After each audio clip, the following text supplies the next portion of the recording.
¿Cómo están? Buenas noches. Buenas noches a todos. Bueno, vamos a terminar lo que es el capítulo de insuficiencia cardíaca con lo que sería el tratamiento. ¿Ok?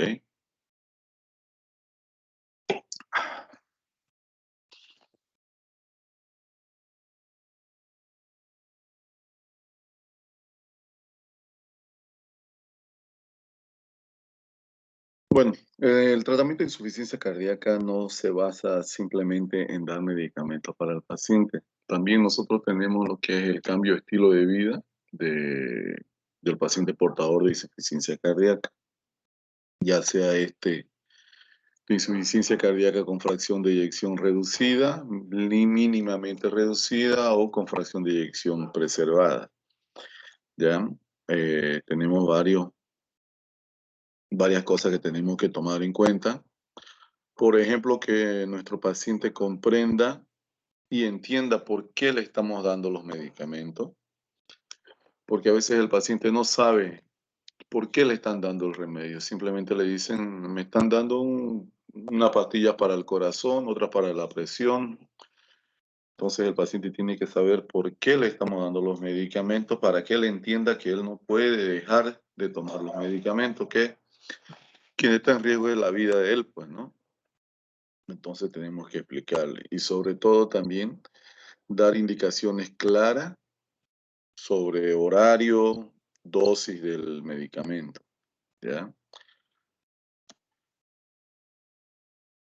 Para eso se le tiene que dar una indicación bien clara para que el paciente no pare y no deje de tomar los medicamentos y los tome en sus respectivos horarios. Una de las primeras cosas que se tiene que hacer en los pacientes con insuficiencia cardíaca es someterlo, decirle que el paciente tiene que realizar actividad física, ¿ya? En todos los tipos de pacientes de acuerdo a su capacidad funcional.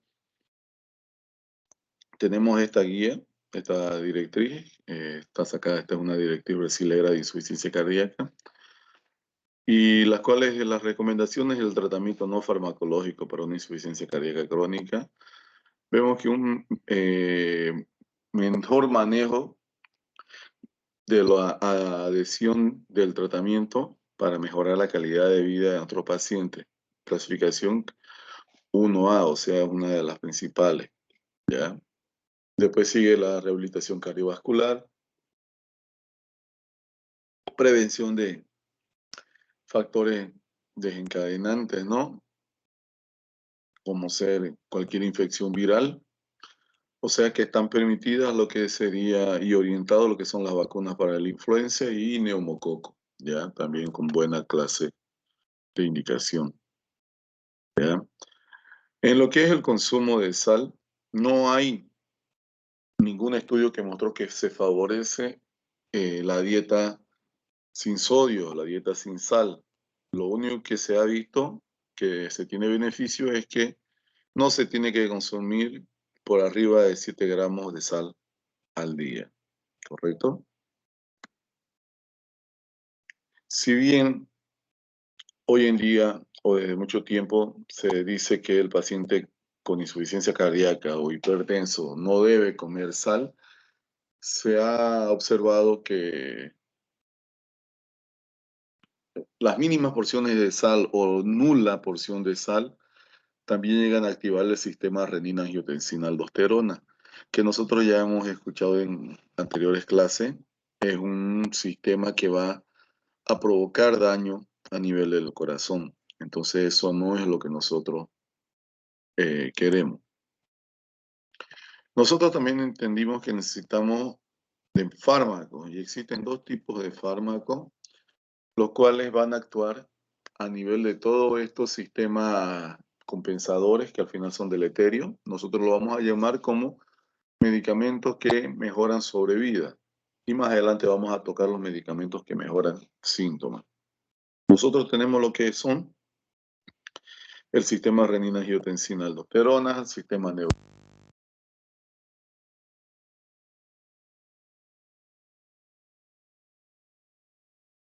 o sea, volumen, la ley de Frank-Starling, o sea, la adaptación a grandes volúmenes, hipertrofia ventricular y una elevación de la presión arterial, como nosotros la conocemos, de poscarga. Todo esto, como ya entendimos al principio, ayuda a que el paciente no presente síntomas, pero sabemos que después todas esas sustancias van a generar muerte celular, generación de fibrosis, generación de arritmias, ¿ya? ¿Y quiénes son esos medicamentos? Tenemos entre los principales que aumentan la sobrevida los IECA, los beta bloqueadores, los antagonistas de la aldosterona, o sea, la espironolactona, y también se encuentran lo que son la hidralazina más nitrato. Actualmente desde hace un tiempo para acá, se han aumentado, se han acrecentado otros fármacos que pueden ayudar a mejorar la sobrevida de los pacientes. Uno sería la asociación de un ARA-2, o sea, el valsartán, con el sacubitril, y también tenemos que actúa a nivel del nódulo sinusal. Ya vamos a hablar de eso también. Y los medicamentos que generalmente mejoran síntomas del paciente son los diuréticos, ya que son encargados de depletar, sacar líquido, ya sea de sistema o de pulmón. Y los digitálicos, que son los encargados de aumentar la fuerza de contracción ventricular, o sea, el inotropismo. Vamos a comenzar con lo que es la furosemida. Tenemos tres tipos de diuréticos: diuréticos ahorradores de potasio, los diuréticos tiacídicos y los diuréticos de alza, que sería la furosemida el más conocido, ¿ya? Este medicamento puede venir tanto para vía endovenosa como para vía oral en comprimido. La función principal del diurético, de la furosemida, es el alivio rápido de la disnea, o sea, de la congestión, el alivio rápido de la congestión sistémica. Si nuestro paciente está con edema en miembros inferiores, anasarca, ¿ya? O, lógico, con una disnea en reposo o congestión pulmonar, edema agudo del pulmón, tenemos que darle la dosis adecuada de este fármaco. Mucha gente le tiene miedo a prescribir lo que serían los diuréticos, y el gran error que se comete para tratar pacientes con insuficiencia cardíaca es darle dosis inferiores a la dosis necesaria del paciente. ¿Y esto por qué ocurre? ¿Por qué? Porque produce hipovolemia. Lógico, estamos haciendo orinar. Y cuando el paciente orina, va a tener disminución de lo que es el potasio, ¿ya?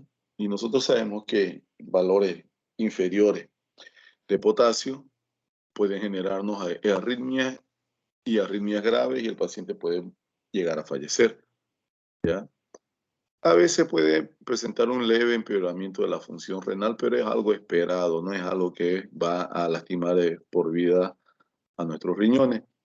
Pero lo más importante es entender que si nosotros estamos dándole un diurético y en dosis adecuadas, porque nuestro paciente necesita respirar mejor, tenemos que saber que tenemos que hacer un control periódico de lo que son los iones, solicitar ionograma y ver que los valores de potasio no estén bajando por niveles inferiores a lo normal. Y si esto ocurriera, ver la posibilidad de disminuir, bajar la dosis del diurético o realizar una reposición, ya sea vía oral o endovenosa, de lo que sería el potasio.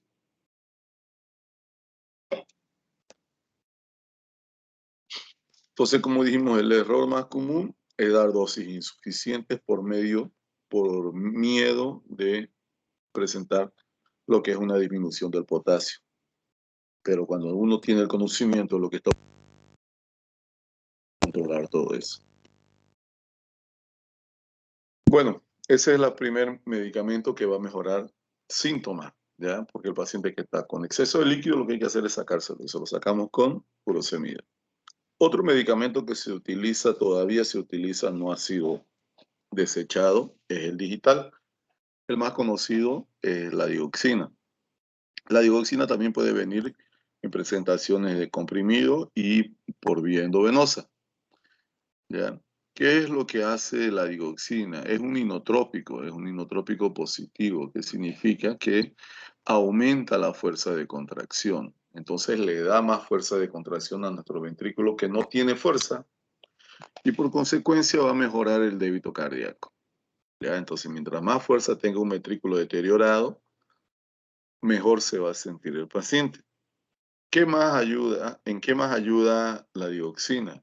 También actúa como cronotrópico negativo. Cronotrópico no sería nada más que frecuencia cardíaca. Cronotrópico negativo, entonces se estaría encargando de bajar lo que sería la frecuencia cardíaca.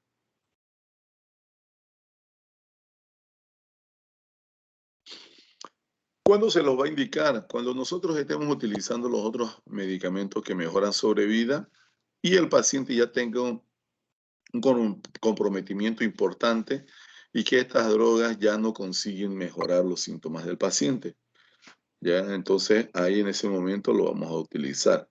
Después de haber utilizado los IECA o ARA2, los betabloqueadores, antagonistas de aldosterona y hasta diuréticos. ¿Ok? En este caso, también se lo puede utilizar después de que hubiéramos echado a mano de lo que sería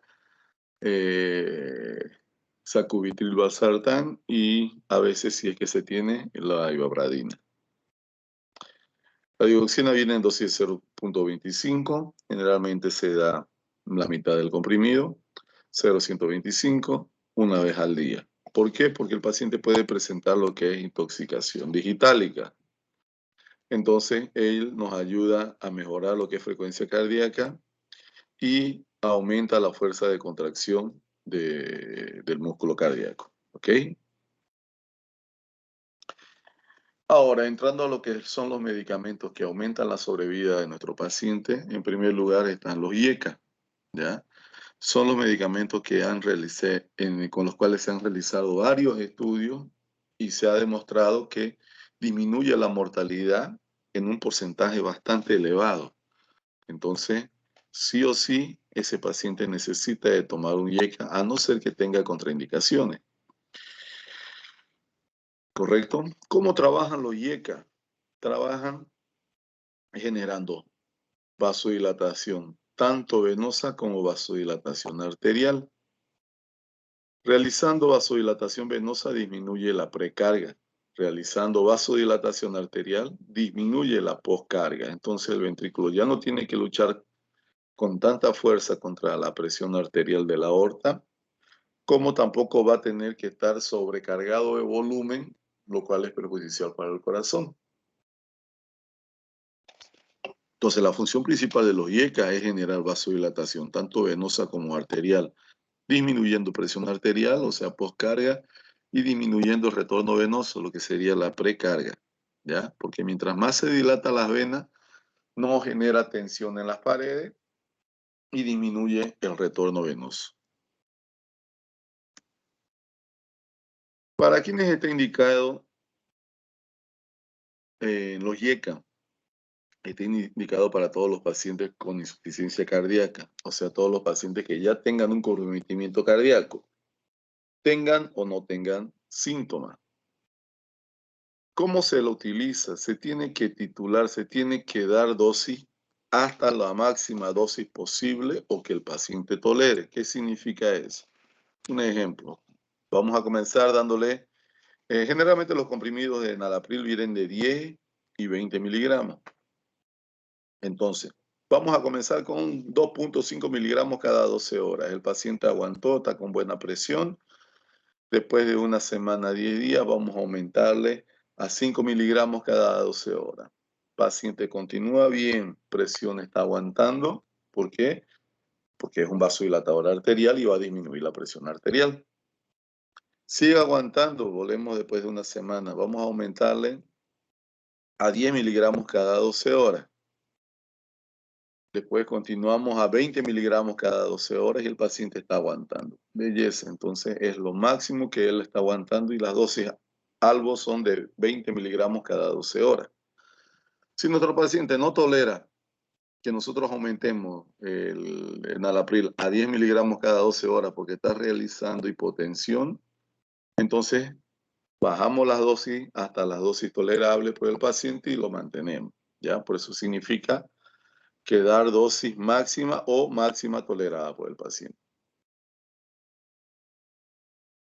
Los efectos colaterales que puede presentar nuestro paciente son hipotensión, o sea, baja de la presión arterial.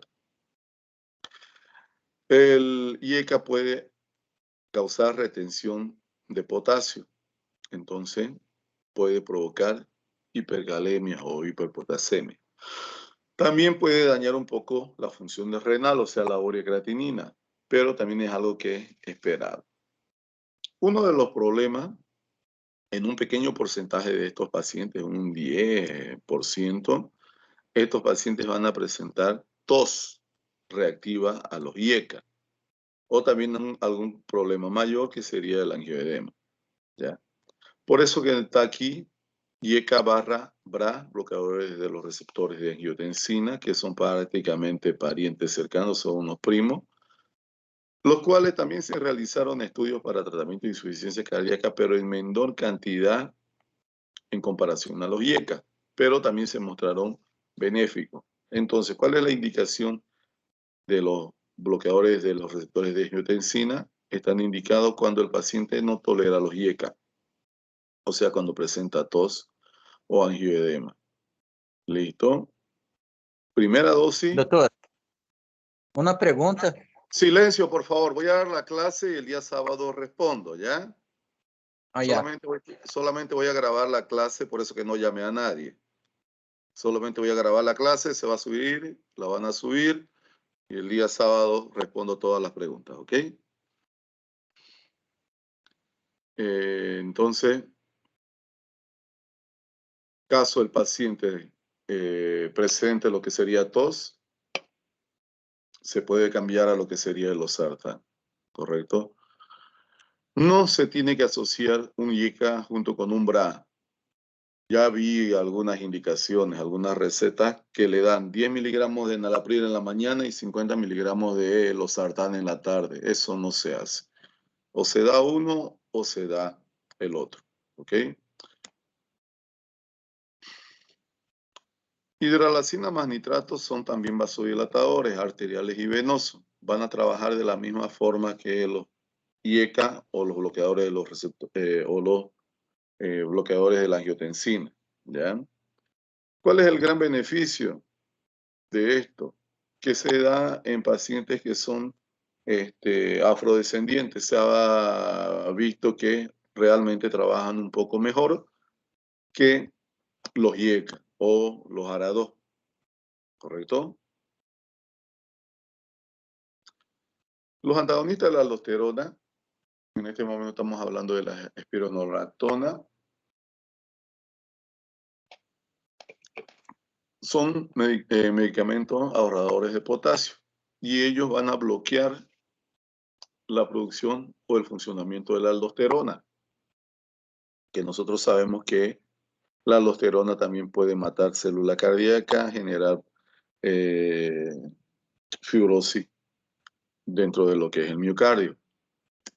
La dosis de estos medicamentos es de 25 miligramos día, dosis máxima 50, y esto en comparación a los IECA y a los betabloqueadores se pueden indicar en pacientes con clase funcional 2 para arriba. Ya los IECA y los betabloqueadores se indican en todo paciente con insuficiencia cardíaca, como lo hablamos anteriormente, con o sin síntomas. No son ahorradores de potasio potentes, pero se ha visto que, que presentan, elevación del potasio, ¿ya? Entonces, la asociación de un IECA o un ARA2 a una espironolactona, simplemente hay que realizar un pequeño control de lo que sería los valores de potasio, ¿ya? Los beta bloqueadores, ellos van a actuar inhibiendo lo que es el sistema simpático, o sea, van a bloquear la acción de la adrenalina, noradrenalina a nivel de músculo cardíaco. Ellos son cronotrópicos negativos, significa que ellos van a disminuir lo que es la frecuencia cardíaca, ¿ya? Entonces ellos van a bajar la frecuencia cardíaca hasta el objetivo del tratamiento, de acuerdo a la dosis que nosotros le vamos a indicar a nuestro paciente. Un dato importante, los betabloqueadores están indicados en todos los pacientes con insuficiencia cardíaca, con o sin síntomas, ¿ya? ¿Cuándo no se indica? Cuando el paciente está en una fase aguda con cuadro de congestión pulmonar. ¿Qué significa eso? Que si nuestro paciente está con insuficiencia cardíaca, pero no está con congestión pulmonar significativa, podemos iniciar dosis baja de betabloqueador. Pero si nuestro paciente está con congestión pulmonar significativa, el paciente está con catéter nasal, dependiendo del catéter nasal con oxígeno, no se inicia el betabloqueador. Se espera a mejorar lo que es la congestión pulmonar. Una vez mejorada, podemos iniciar. Los betabloqueadores que se utilizan y mostraron realmente la reducción de la mortalidad son el carvedilol, el succinato de metoprolol y el bisoprolol. ¿Ya? Nuevamente la misma cosa, titular hasta la dosis máxima o máxima que tolere el paciente. Entonces se comienza con dosis baja y se va elevando hasta la dosis que tolere el paciente o hasta llegar a la dosis objetivo, ¿ya? ¿Cuáles son los efectos colaterales de los betabloqueadores? Como les dije, disminuye lo que es frecuencia cardíaca, genera bradicardia, puede generar disminución de la presión arterial, puede quedar hipotenso el paciente, dependiendo si tiene alguna alteración a nivel del nódulo auriculoventricular, puede presentar o exacerbar a cualquier bloqueo auriculoventricular. Si el beta bloqueador no es selectivo, puede generar lo que es broncoespasmo, ¿ya? Los nuevos medicamentos, como les dije, valsartán, sacubitril/valsartán, que es una fusión. El valsartán actúa a nivel del sistema renina-angiotensina-aldosterona, también, ¿no? Y el sacubitril disminuye la degeneración del péptido natriurético cerebral. Este slide es un poquito más viejo. ¿Cuándo se los está indicando? Cuando nosotros hemos llegado con la dosis máxima de IECA o de losartán y el paciente no presenta mejoría, sigue sintomático. Entonces nosotros podemos cambiar el medicamento. Tenemos que suspender el IECA o el losartán e iniciar el valsartán, el sacubitril/valsartán, ¿correcto? Solamente que cuando uno está tomando lo que es IECA, se tiene que esperar, tener una ventana de por lo menos 3 días y después iniciar el sacubitril/valsartán, ¿correcto? Otro medicamento que actúa a nivel del nódulo auriculoventricular, del nódulo sinusal, es la ivabradina, que es lo que hace, disminuye lo que es la frecuencia cardíaca, ¿ya? También se utiliza cuando los beta bloqueadores llegaron al tope máximo, pero no conseguimos alcanzar la frecuencia cardíaca algo, objetivo. De los medicamentos que se utilizan, aquí tenemos los IECA, con sus dosis iniciales y las dosis blanco, las dosis albo, abajo los BRA. El antagonista de la aldosterona, como le dije, de 25 máximo hasta 50 miligramos día. Los beta bloqueadores, los 3, con sus dosis de inicio y sus dosis finales. La dosis de la ivabradina y de los INRA.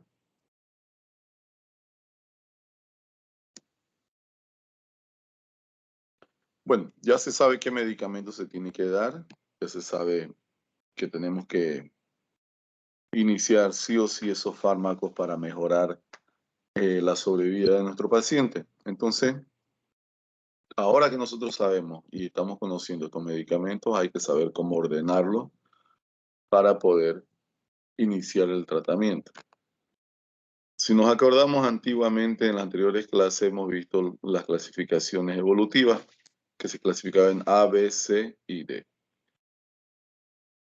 Paciente A era el paciente que solamente tenía factor de riesgo. Entonces, ¿qué es lo que hacemos? Tratamos hipertensión, valvulopatías, infartos, todo eso. ¿Correcto? Si no conseguimos tratarlo, el paciente no tuvo la adhesión al tratamiento, no siguió el tratamiento indicado por el médico, ese paciente va a entrar en un estadio B. ¿Cuál era el estadio B? Era que el paciente ya tuvo daño de su anatomía, o sea, ya tuvo daño estructural, pero la gran ventaja es que no presentó síntomas. Entonces, ¿qué es lo que vamos a hacer? Se inicia o IECA o se inicia un bloqueador de los receptores de angiotensina. Siempre primero el IECA, caso presente contraindicación, iniciamos un bloqueador de los receptores de angiotensina asociado a un beta bloqueador. ¿Se puede iniciar los dos medicamentos juntos? Se puede. ¿Se puede iniciar primero este y posteriormente el beta bloqueador? Se puede. ¿Se puede iniciar primero el beta bloqueador y posteriormente los IECA? También se puede. ¿De qué depende eso? Va a depender del cuadro clínico de nuestro paciente. Si nuestro paciente, por ejemplo, mantiene presiones dentro de parámetros normales, 120, 80, pero está manteniendo frecuencia cardíaca por arriba de 90 latidos por minuto, no le voy a dar un IECA, le voy a dar un beta bloqueador. Si mi paciente, por ejemplo, está un poco hipertenso y con frecuencias cardíacas alrededor de 70, voy a iniciar un IECA. ¿Por qué? Porque ustedes saben que los beta bloqueadores también pueden bajar lo que es presión arterial, entonces vamos a comenzar poco a poco. Mi paciente es hipertenso y mi paciente tiene frecuencia cardíaca alta, entonces puedo comenzar dosis baja de cada uno de forma simultánea. O simplemente mi paciente está hipertenso y está con congestión pulmonar, lo cual me contraindica el uso del beta bloqueador. Voy a utilizar un IECA, ¿ya? Posteriormente, ese paciente no fue medicado con ninguno de estos medicamentos y pasó al estadio C. ¿Qué significa? Que sigue con su daño anatómico, pero que ahora ya está presentando síntomas. Si el paciente ya está presentando síntomas, continúo con los dos. Pero, ¿qué voy a iniciar o a aumentar a nuestro paciente? Puedo comenzar aumentándole un diurético. ¿Por qué? Porque los síntomas son por congestión, ya sea pulmonar o sistémica. Entonces puedo iniciar un diurético. Me estaba olvidando.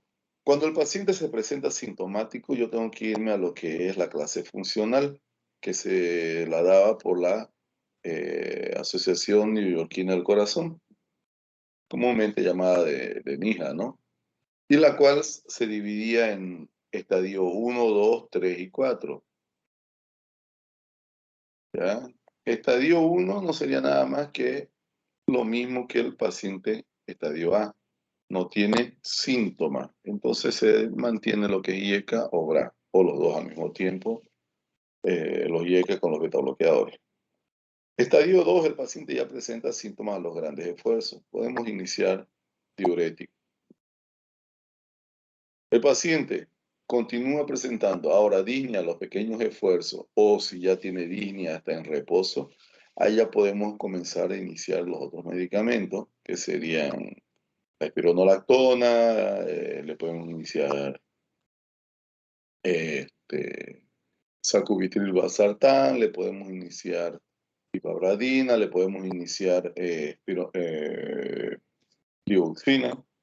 Nosotros podemos comenzar a aumentar y echar mano de todos los medicamentos de acuerdo al cuadro del paciente. ¿Correcto? Paciente está con estadio D es un paciente que ya está bastante grave, bastante comprometido, que se le está dando las dosis de medicamento a tope, pero que continúa sintomático. A este tipo de pacientes se piensa en realizar lo que sería resincronización hasta lo que sería trasplante cardíaco.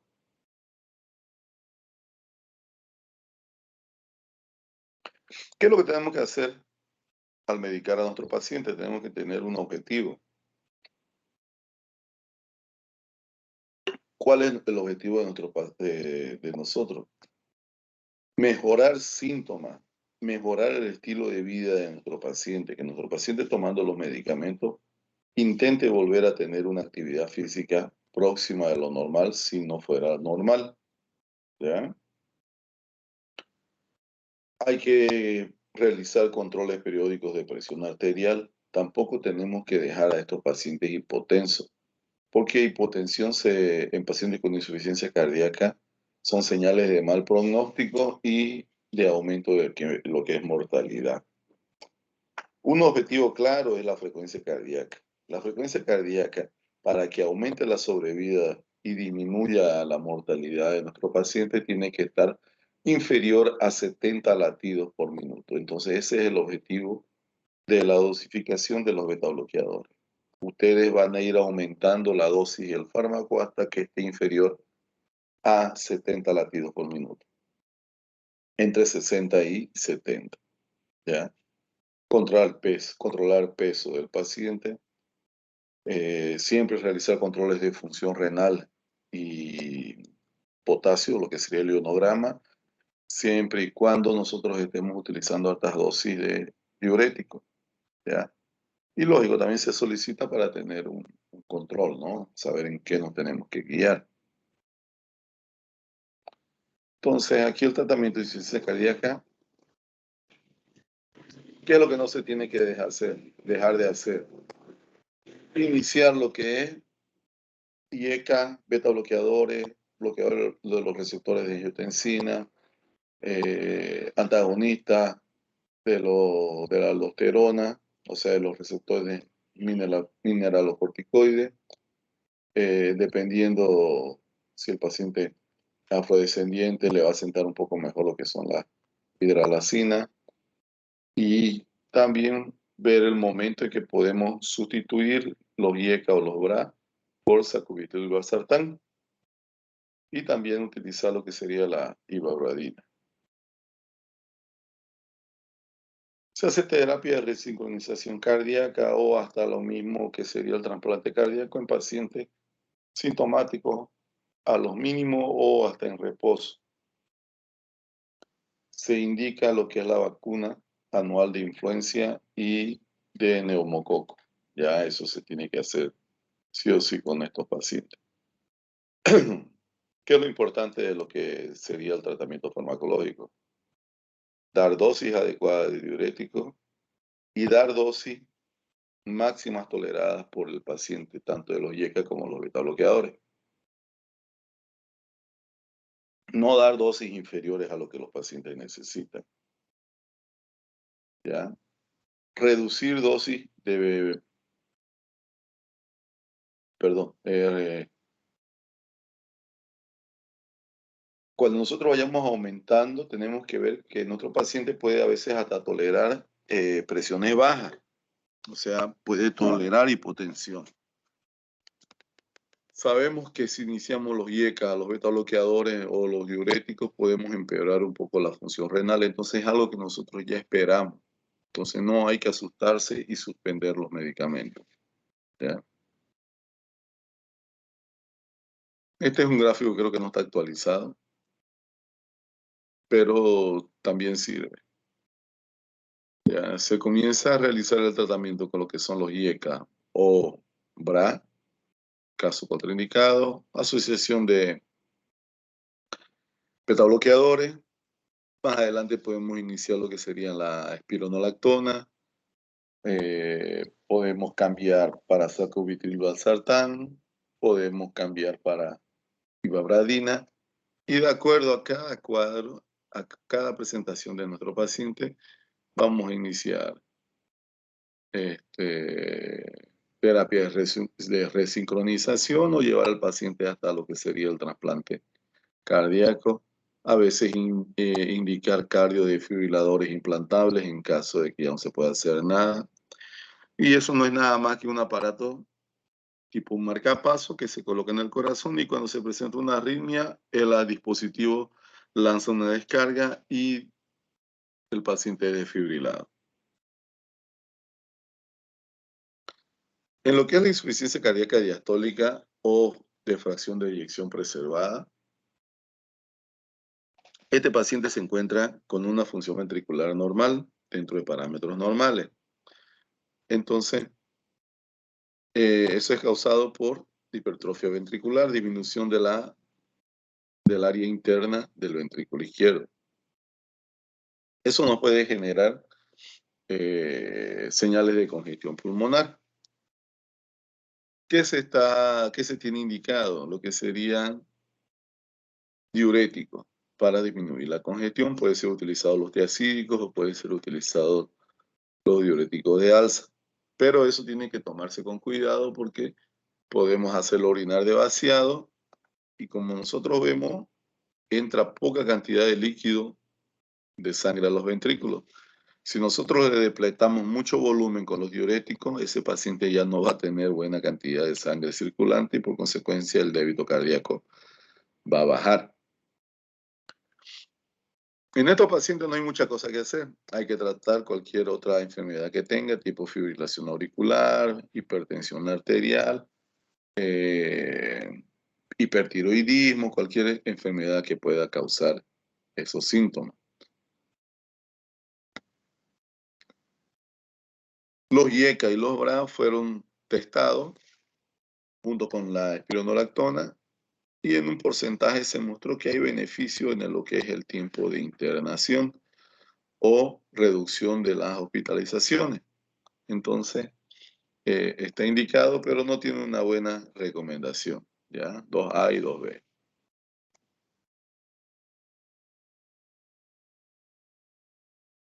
Los factores que desencadenan lo que es la descompensación de la insuficiencia cardíaca es que el paciente no realice actividad física o haga un exceso de actividad física no adecuado a su capacidad funcional, o sea, por encima de su capacidad, estrés emocional, infarto, presencia de alguna arritmia o alguna infección, dieta inadecuada, excesiva cantidad de sal. Lo que es, perdón, me estaba olvidando, lo que es la restricción hídrica, no se ha mostrado que hubiera gran beneficio, pero generalmente nosotros manejamos una restricción de 1,5 litros a 2 litros día, dependiendo del cuadro de congestión pulmonar.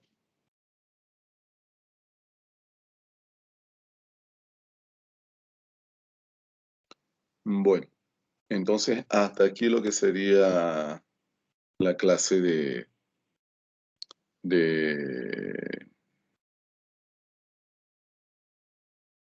insuficiencia cardíaca. El día sábado vamos a tener clases en la universidad.